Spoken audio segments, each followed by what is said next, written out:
Very good morning, good afternoon, good evening my dear friends, welcome to my channel the 12 man. कैसे हैं आप सब लोग? स्वागत है आप लोगों का एक और वीडियो में।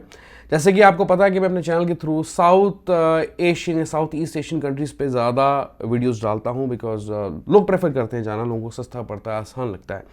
लाइकवाइज अभी मैं आजकल रिसेंटली और कंट्रीज़ भी एक्सप्लोर कर रहा हूँ जहाँ पे इंडियंस, बीइंग एन इंडियन, मैं आसानी से जा सकता हूँ, राइट। तो उसमें से एक डेस्टिनेशन है, जैसे कि आपने टाइटल थंबनेल में देख लिया है, साउथ अफ्रीका।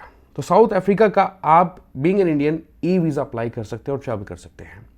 आज की वीडियो थोड़ी लंबी हो सकती है, रीज़न बीइंग इसमें डेमो भी रखा है मैंने। रिक्वायरमेंट्स है वो तो मैं डिस्कस कर लेता हूँ अभी आपके साथ, लेकिन ई वीज़ा का डेमो रखा और वो डेमो थोड़ा लंबा हो सकता है। रीज़न बीइंग बिकॉज इनका जो फॉर्म है ई वीज़ा का वो काफ़ी लेंदी है।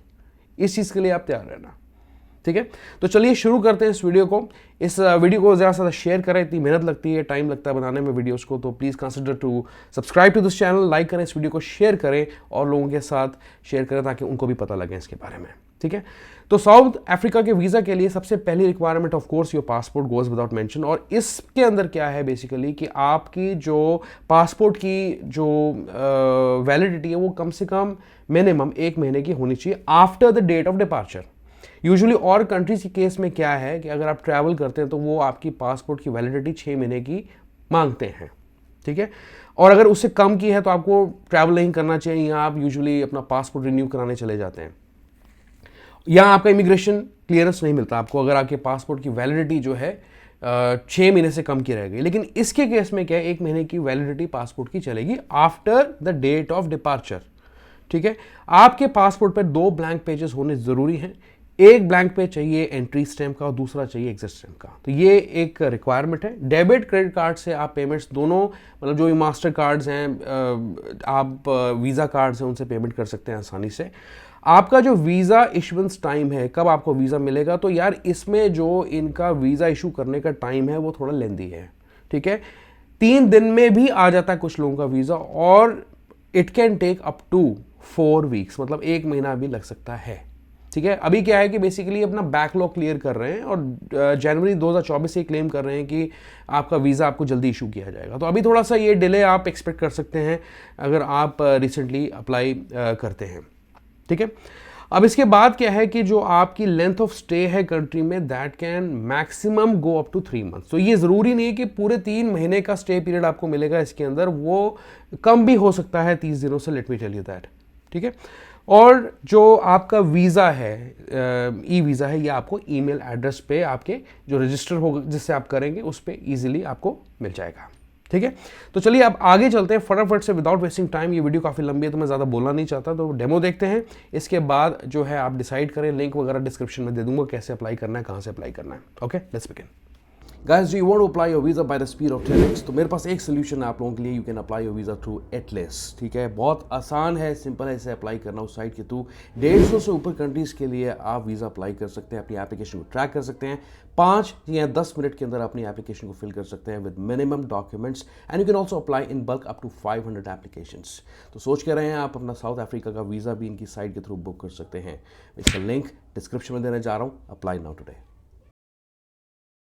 ऑलराइट डियर फ्रेंड्स, तो हम देखते हैं कि किस तरीके से आपको साउथ अफ्रीका का जो वीज़ा है वो अप्लाई करना होता है, ठीक है। तो इसके लिए मैं इनकी मेन जो गवर्नमेंट पोर्टल है उस पर हूँ इस वक्त। यहाँ पे आप पहले क्लिक करेंगे क्रिएट प्रोफाइल पे, then you will sign in.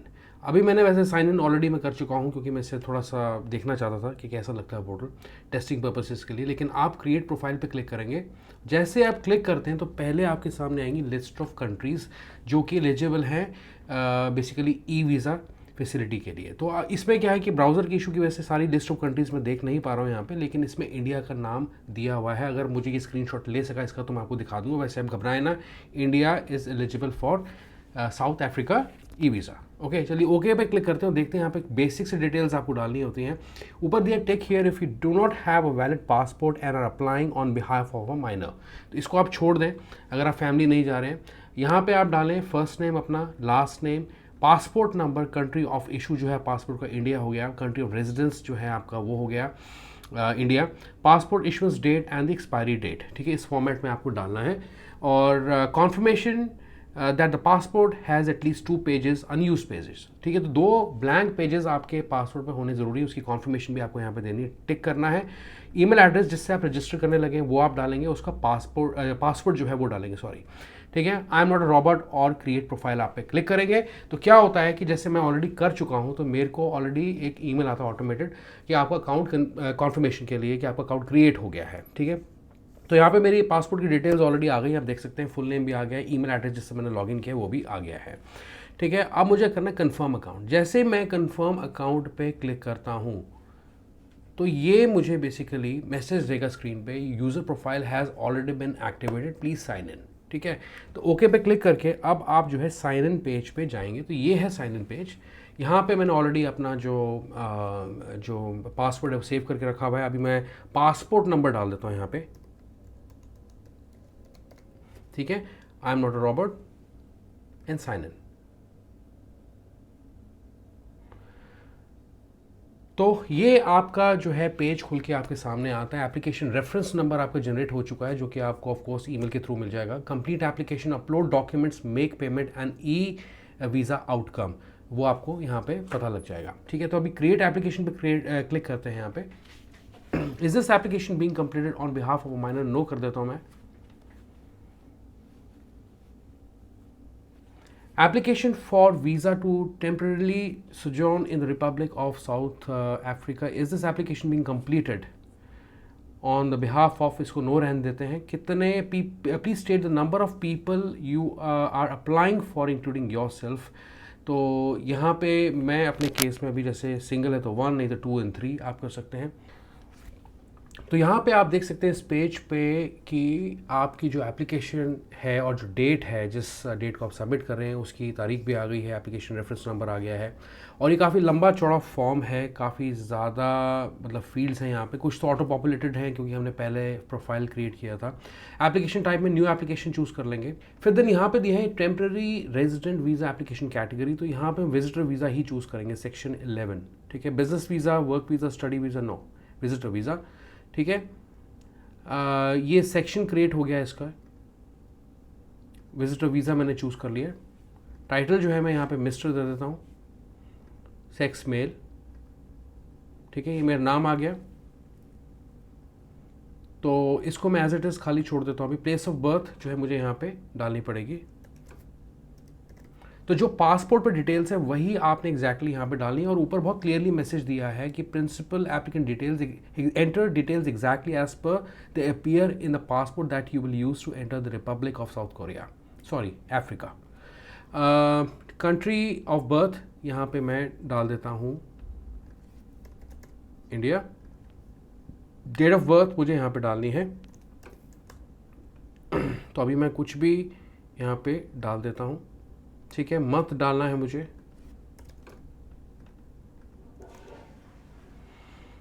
Nationality में अगेन मैं इंडिया डाल दूंगा।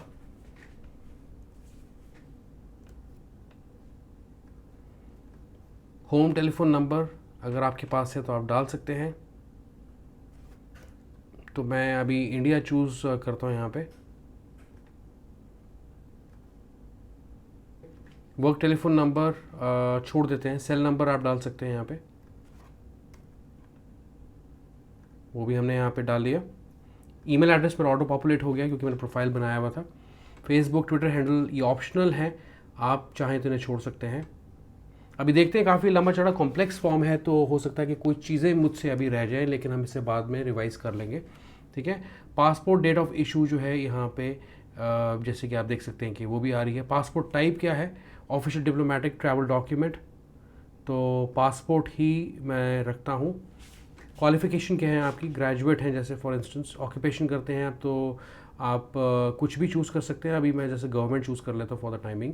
पर्पज़ ऑफ विजिट क्या है आपका, दैट इज़ टूरिज्म। तो इन सभी कैटेगरी के लिए आप ई वीज़ा ले सकते हैं, लेकिन मैं टूरिज्म चूज़ करता हूँ।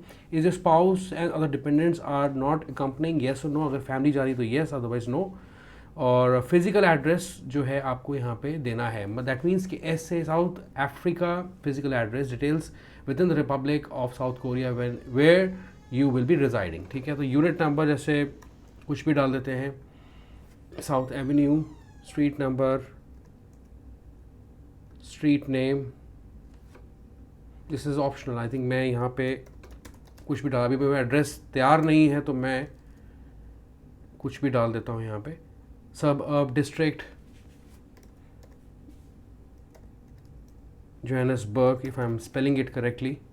सिटी टाउन अगेन मैं जोहानिसबर्ग ही चूज़ कर लेता हूँ यहाँ पे। Postal code I don't know, मुझे एग्जैक्टली पूरा पता नहीं है, बट कुछ भी डाल लेते हैं। होम फिजिकल एड्रेस, तो जो मेरा पासपोर्ट का है, detail of current residential address, तो मुझे यहाँ पे वो डालना है। ये कह रहा है इनवैलिड वैल्यू, तो आई थिंक ये इसलिए कर रहा है बिकॉज मैंने यहाँ पे पोस्टल कोड जो है वो डाल दिया है। वैसे आपको यहाँ पे कंट्री सेलेक्ट करनी होती है, ठीक है। तो यहाँ इंडिया में चूज़ कर लेता हूँ, ठीक है। सिटीजनशिप डिटेल्स जो है मुझे यहाँ पे डालनी है, तो present country of citizenship that's India, and is present citizenship acquired by birth, yes of course. Do you hold citizenship of any other country? No. Do you have any other passports? No. Marital status जो है आपको देना है, married not married, तो अभी मैं not married कर देता हूँ।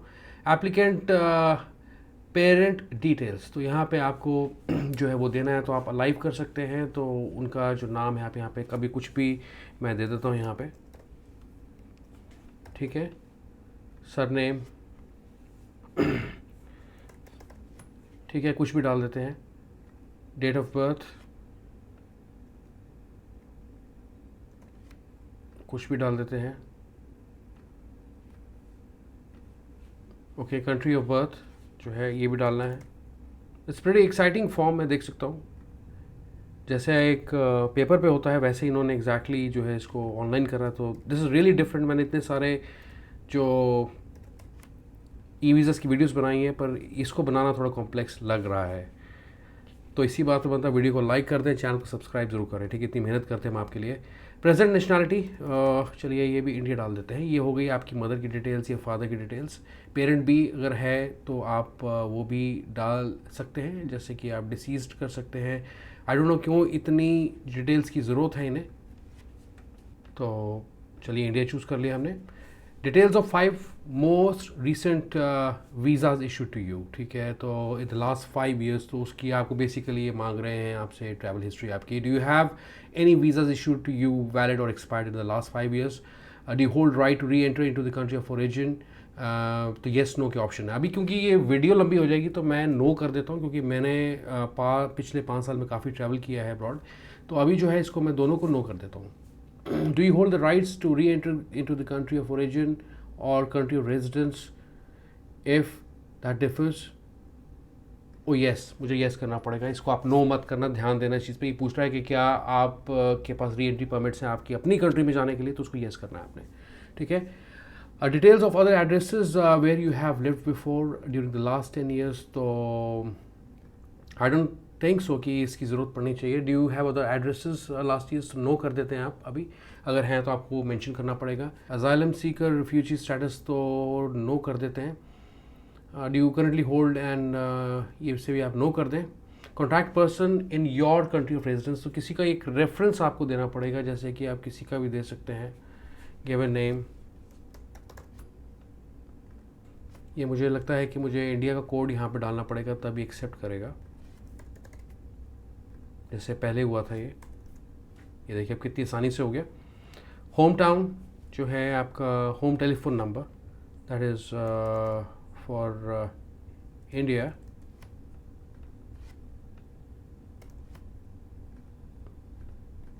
Details regarding contact person in the Republic of, तो do you have any contacts? मैं नो कर देता हूँ, नहीं है। Intentions, purpose, duration of stay in Republic of South Africa, okay. तो यहाँ पे है intentions, propose duration of stay in the Republic of South Africa, तो डेट ऑफ डिपार्चर आपको डालनी है। तो पहले आप जैसे कि ये चूज़ कर लेते हैं अक्टूबर एंड से 23rd, ठीक है। Place of departure for the Republic of South Africa is a required field, okay. Date of arrival जो है in the Republic of South Korea is, हो सकता है ना कई बार आपकी फ़्लाइट नेक्स्ट डे की हो, तो आपको ये स्पेसिफाई करना है। तो यहाँ पे मैं जैसे कि कुछ भी डाल लेता हूँ, जैसे कि नेक्स्ट डे हम पहुँचेंगे तो यहाँ पे मैं करता हूँ 24 सिलेक्ट कि मैं 24 को वहाँ पे लैंड करूँगा, ठीक है। Place of departure for the Republic of South Korea, so that's going to be say new Delhi. Place of arrival in the South Africa, so Johannesburg international airport, travelling by air.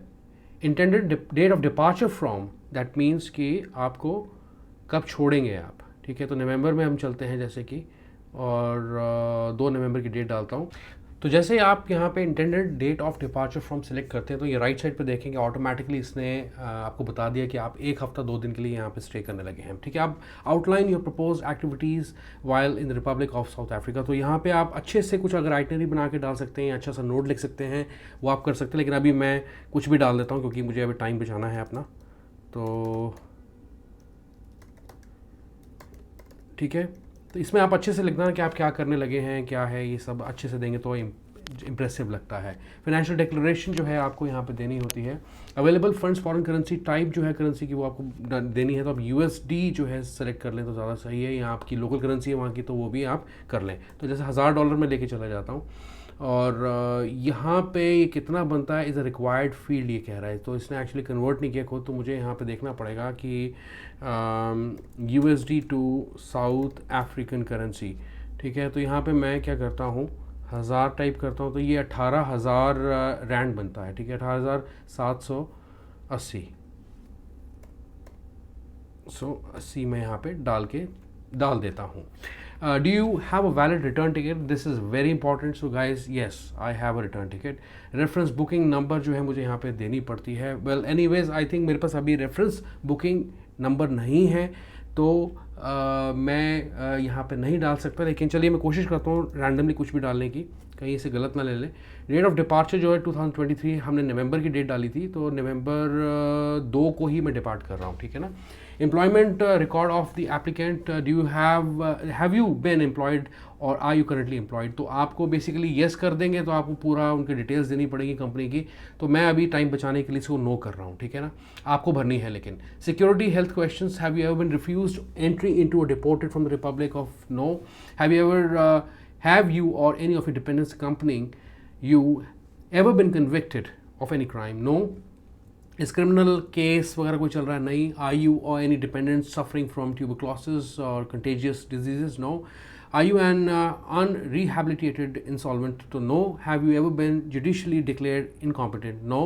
Are you a member of adherent to an association or organization advocating the practice of social violence, of course not.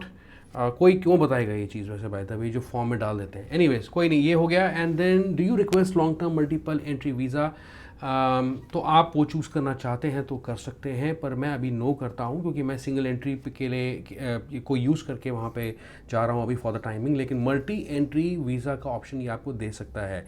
Are you an employ of an airline crew, no. Are you frequently travelling to South Africa, no, ठीक है। अब आपको यहाँ पे basically क्या है कि declaration एक देनी है एंड सेव एंड कंटिन्यू पे क्लिक करना नीचे, ठीक है।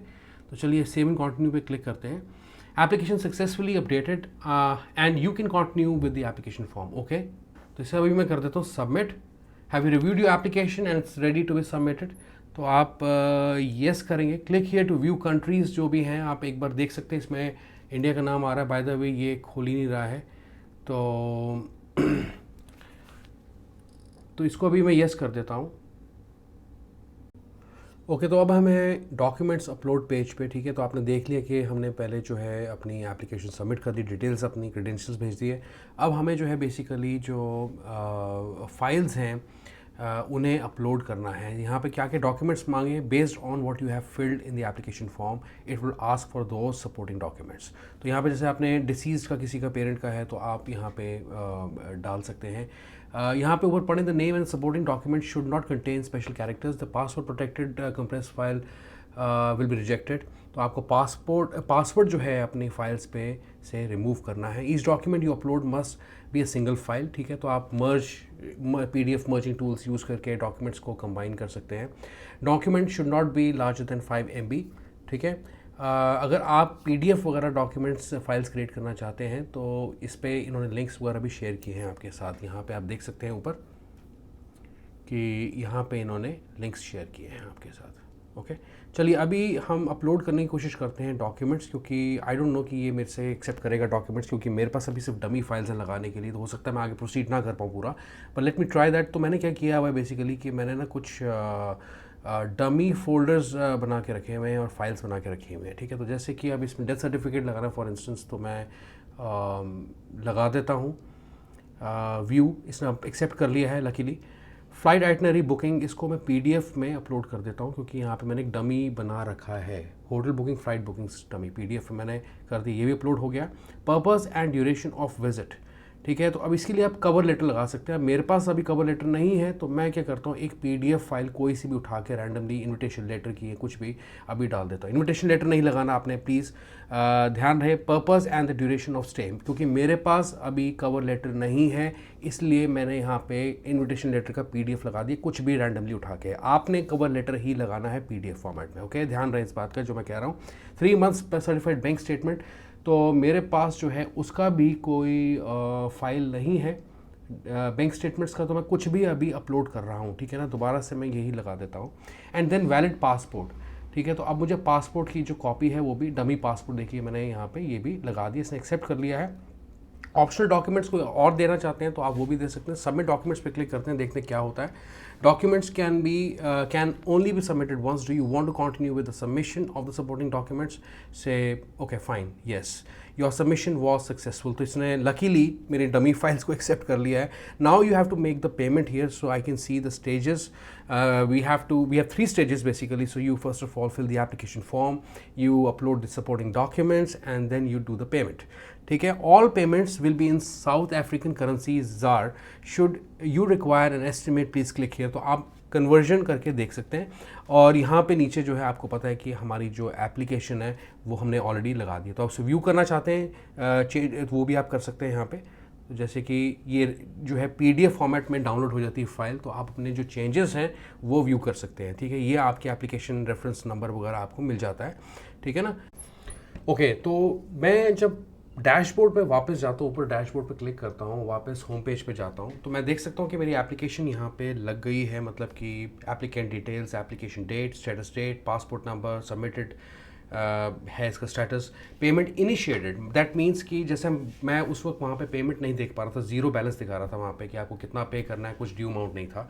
तो यहाँ पे आप देखें दिया है कि प्रोग्रेस स्टेटस अवेटिंग एडजंक्शन आउटकम। तो इसका मतलब ये हुआ कि ये लोग बेसिकली जो है पूरी प्रोफाइल मेरी वेरीफाई करेंगे, उसके बाद जब इनको डॉक्यूमेंट सही लगेंगे, सब कुछ सही होगा, तो ही ये पेमेंट आपसे क्लेम करेंगे। तो मैं आगे नहीं बढ़ सकता इससे ज़्यादा, मैंने लेकिन आपको ये चीज़ दिखा दी है।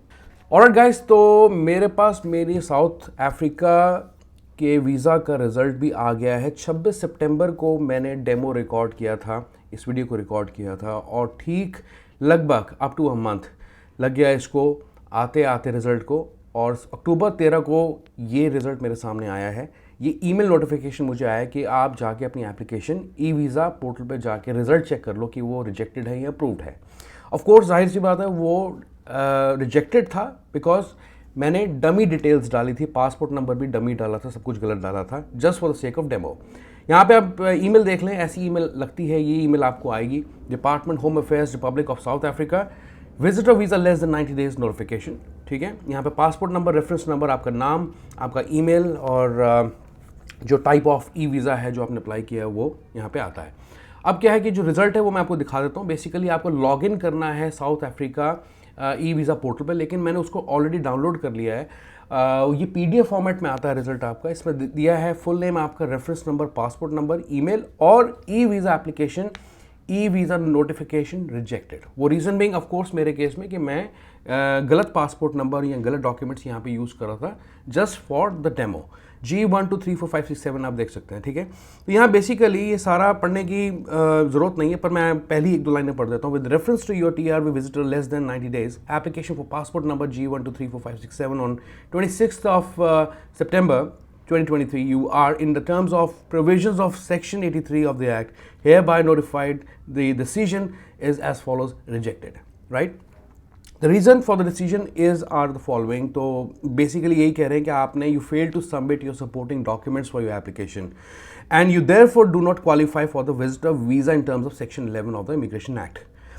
आगे पढ़ें, you may within 10 working days from the date of receipt of this notice make written representation to the director general to review the decision. ठीक है, तो यहाँ पे मुझे 10 दिनों के अंदर जो है या तो मैं डॉक्यूमेंट्स अपलोड कर दूँ या I can write to them कि ये रीज़न है मैं डॉक्यूमेंट अपलोड नहीं कर पाया, जो भी है। ठीक है, should you fail to make representations or fail to keep the department informed about your whereabouts, the decisions set out above shall remain effective। अगर मैं जवाब नहीं देता 10 दिनों में, ठीक है, तो ये जो डिसीजन है ऐसे ही रहेगा, रिजेक्टेड ही रहेगी application. It is your responsibility to inquire about the outcome of your representation within 30 days after submission thereof. तो देखा जाए 10 दिनों का वर्किंग डेज मुझे मिलता टाइम, जो डॉक्यूमेंट्स दोबारा अपलोड करने हैं, इसे रिव्यू करते करते मतलब जो भी करना है मुझे 30 दिनों के अंदर करना है। ठीक है, और अगर मुझे कोई इंक्वायरी है या मुझे कोई हेल्प चाहिए तो इनकी हेल्पलाइन नंबर भी दिए हैं या वेबसाइट का, और जो ईमेल एड्रेस है वो भी यहाँ पे नहीं, sorry I am sorry, email address नहीं है, सिर्फ वेबसाइट का ही एड्रेस यहाँ पे दिया है, पर आप इन्हें कॉल भी कर सकते हैं। ठीक है, that's it. Alright my dear friends, thank you so much for watching this video. अगर ये वीडियो आपको अच्छी लगी, यूजफुल लगी है, तो इस वीडियो को शेयर करना ना भूलें अपने फैमिली फ्रेंड्स के साथ, और चैनल को सब्सक्राइब जरूर करते हुए जाएं, बहुत अच्छा लगता है। And give this video thumbs up. Goodbye and take care.